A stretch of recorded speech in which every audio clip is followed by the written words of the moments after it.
Alright nerds, so today we're going to talk in our final video about controlling the rate of reaction, and this is catalysts, and this is so important and really interesting. And catalysts in particular are the reason that you're alive in the first place. Now when we look at a catalyst, we're looking at something that lowers the activation energy. In other words, it lowers the amount of energy a particle needs to collide, basically, to cause a reaction. And this is really important because if we weren't filled full of enzymes, most of the reactions that occur in our body wouldn't occur at our body temperature. They'd require it to be a lot hotter and we'd probably die. So catalysts are important. Now, what is a catalyst? They are an extra chemical in a chemical reaction, okay? Which means they remain unchanged. So they mix with the reactants, okay, at the beginning, but they're there with the products at the end. They're not really part of the reaction, but they help the reaction along. So they provide a site for chemical reactions to occur, and this lowers the activation energy. In other words, this catalyst comes along here, and he bumps into reactant A.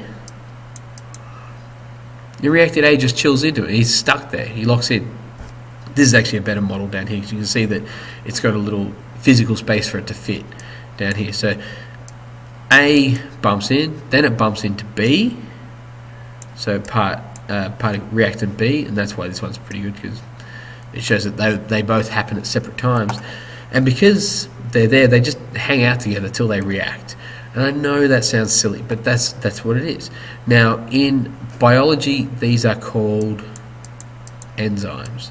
So the particular type of catalyst that makes it so that you can live, they are called enzymes.